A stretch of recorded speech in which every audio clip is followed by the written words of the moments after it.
It begins with a stark image. A teenage girl in rural Wisconsin so thin she weighed barely 35 pounds. That image would shake a county to its core. In the trailer park quiet of the town of Oneida, in Outagamie County, Wisconsin, first responders arrived to a scene that prosecutors would later call a house of horrors. A 14-year-old girl lay so emaciated that her collarbones and ribs stood out under her skin. The medical staff later declared she was on the brink of death. This young person, her name redacted in court documents, we'll call her MJG, had not simply fallen through the cracks. According to investigators, she had been unseen, unheard, and unhelped for years. For more true crime stories like this, hit the subscribe button. In spring 2020, MJG, then about 9 years old, moved to live with her biological father, Walter Goodman, in a trailer home on Hattie Lane.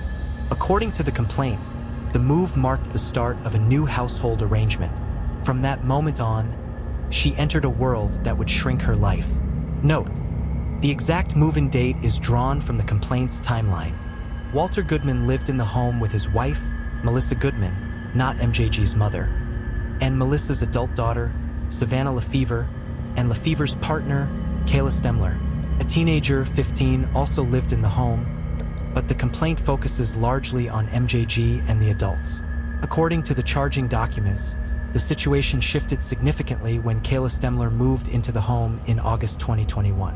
It is at this point that investigators say the control over MJG's day-to-day life increased sharply. Exact wording drawn from complaint summary. From that time onward, MJG's world allegedly became mostly her bedroom. Investigators report she was confined there for long periods, her door locked from the outside with a barrel bolt, while a camera monitored her movements. She was permitted out under strict supervision, often only to use the bathroom. The adults would leave the trailer and MJG would be locked inside, in the care of others. Multiple sources say MJG had very little contact with the outside world. The complaint notes she hadn't seen a medical provider since approximately September 2020. She was no longer in a conventional school. After the COVID leap to remote learning, she reportedly entered a homeschooling arrangement. In that time, she was out of sight of typical adult supervision structures. No regular teacher check-ins, no school nurse, no visible community touchpoints. Meanwhile, according to investigators, her physical condition deteriorated. The complaint explains that her weight loss, bone thinning, osteoporosis, organ stress, and other symptoms were consistent with years of malnutrition, not simply a short episode. She was described by a responding officer on scene as appearing to be only 6 to 8 years old. For months, perhaps years, MJG lived in a setting where the basic expectations of childhood, attending school, seeing a doctor, eating enough, were missing or interrupted. To the outside world, she may have simply vanished. But inside that trailer, the elements of control and neglect were building. And then came the day that changed everything. August 21st, 2025. On that day, Walter Goodman called 911 to report his daughter had become lethargic, almost comatose. The story of MJG's suffering was about to come into view. What first responders found that day, and how MJG's body revealed the extent of what she had endured, would astonish medical professionals. For more true crime stories like this, hit the subscribe button. When the phone rang at 911, the voice on the other end belonged to Walter Goodman. He sounded rattled. He told dispatch his daughter was lethargic, like she's going comatose, that her eyes were open but creepy, that she was grinding her teeth and stiffening in his arms. Within minutes, emergency medical personnel were rushing toward the trailer on Hattie Lane in the town of Oneida, Wisconsin. When paramedics entered the home, they didn't just see a sick child. They saw a body in collapse. Her collarbones, ribs, and hip bones protruded sharply beneath thinning skin. Blood sugar measured at 24 milligrams per deciliter, a life-threatening number that signaled the body was barely functioning. According to the criminal complaint, a doctor described her state as very, very close to death. The girl, now known in court filings as MJG to protect her identity, was immediately flown to a children's hospital in Wisconsin. She was intubated, placed into intensive care, and treated for acute organ failures. Liver, pancreas, heart, all showing signs of stress or failure. She had osteoporosis at a level seldom seen in a teenager, pressure sores from lying on a hard surface for extended periods, and an emaciated body that suggested months, even years, of neglect. Medical personnel reviewing her condition said her presentation was consistent with prolonged malnutrition, not a recent short disruption. The complaint states the decline was progressive, likely over years, not weeks. When the young girl was told she would receive 3 meals a day and told what she could eat, her eyes lit up. She then whispered, "My dad will be so mad. He doesn't like when I eat this much." That haunting moment captured not just physical collapse, but emotional and psychological damage. Investigators described the trailer as the site of systematic neglect. Inside, they found a barrel bolt lock on the bedroom door that matched the screw holes in the frame, suggesting the lock had been mounted and used for a prolonged period. A camera had been installed to monitor MJG's movements. Food intake was tightly controlled. Even water was used as a tool of punishment. One message recorded by investigators read, "Because last night I took her water away, and then he took her to the bathroom and let her drink it." Another read, "While caring for MJG, she was taking more than one bite at a time. And when Savannah confronted her, I used the belt. No school nurses, no regular pause in the day for friends or class." The complaint indicates she had not been seen by a medical provider for approximately 5 years prior to this incident being brought to light. That level of isolation and invisibility is rare. The courts noted this was one of the most egregious cases of child neglect their local system had ever encountered. Once MJG was stabilized in hospital care, law enforcement and child welfare workers moved in. They documented the trailer's enhanced lock systems, camera monitors, and the text message evidence between the adults. Arrests followed quickly for Walter Goodman, his daughter Savannah Lefevre, and Savannah's partner Kayla Stemler. Bail was set high. Walter and Savannah each held on $150,000 cash bond, Kayla on $100,000. But the deeper story, how long the abuse stretched, what the messages revealed about intent, and what the prosecution believed each adult's role to be, still remain to be fully examined. We'll go into the text messages, chats, and internal communication between the adults that investigators say show a chilling knowledge of MJG's condition and a deliberate effort to hide it. We'll unravel those messages and what they could mean for the case moving forward. When detectives finally sat down with the evidence pulled from the home, they weren't looking for one smoking gun. They were looking for a timeline. What they found instead was a pattern of texts, instructions, reactions, and tone that prosecutors say showed a clear awareness of MJG's deteriorating state long before anyone called 911. Once MJG stabilized enough for doctors to speak freely about her condition, investigators went back to the trailer with a warrant in hand.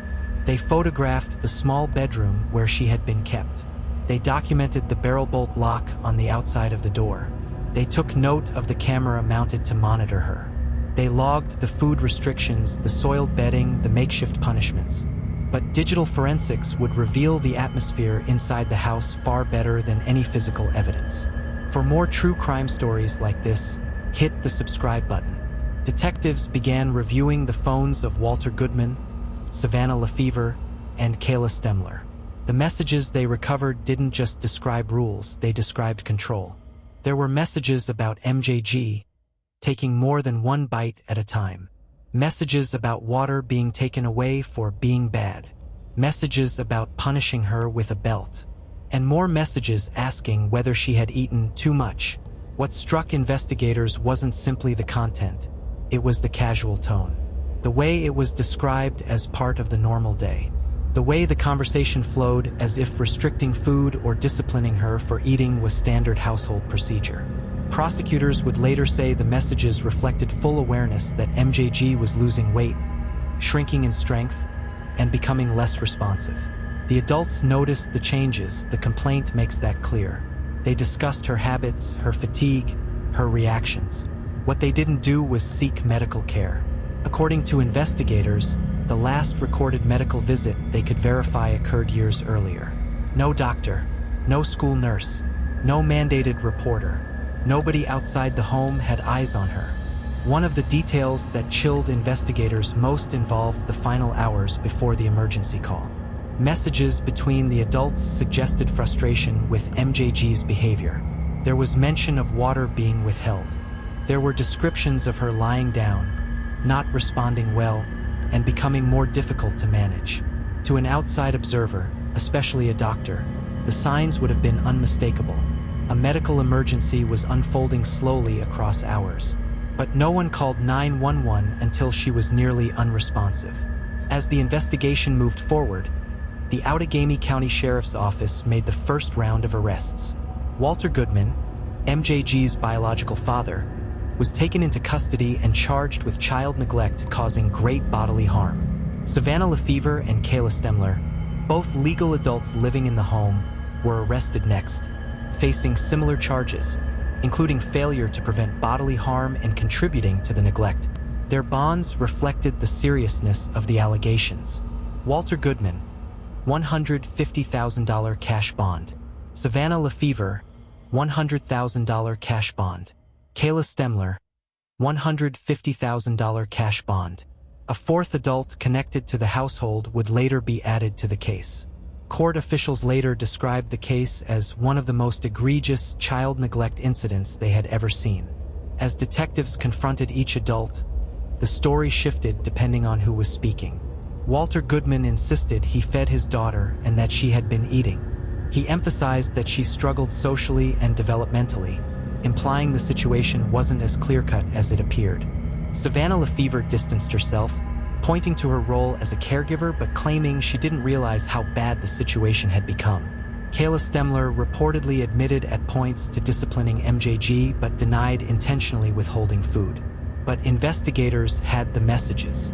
They had the home. They had the medical records. They had the timing. And they had a young girl in a hospital bed who weighed as little as a 6-year-old. As the community learned more, outrage spread across Wisconsin. Advocates for child welfare questioned how a child could be homeschooled, unseen, and unmonitored for years. How she could deteriorate so dramatically without triggering a wellness check.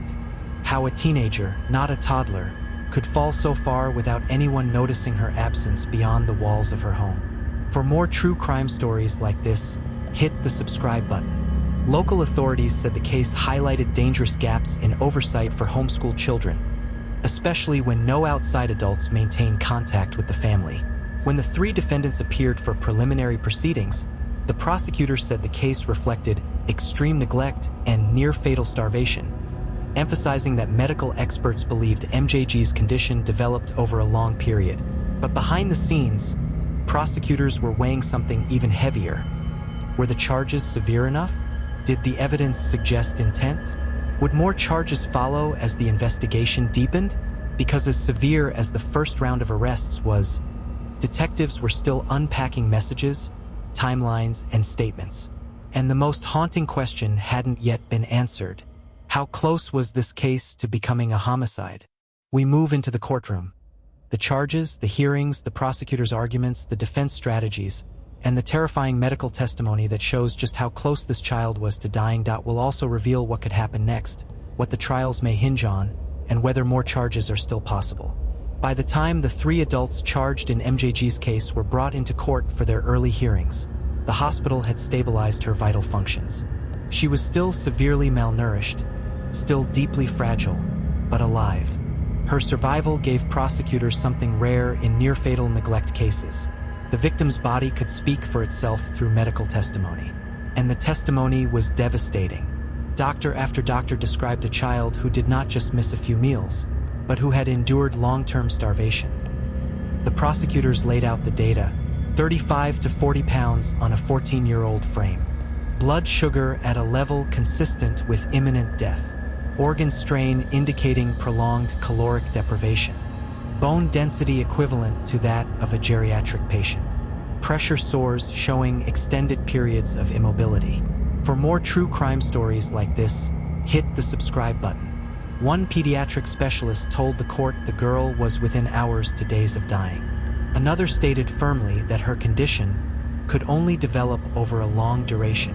Her improvement once removed from the home was also used as evidence. Within days of receiving consistent meals, hydration, and medical oversight, her body responded rapidly. She gained weight. She regained strength. For the prosecution, that dramatic change underscored what doctors already suspected. The problem was not medical. It was environmental. At the first major court appearance, the Outagamie County prosecutor did not mince words.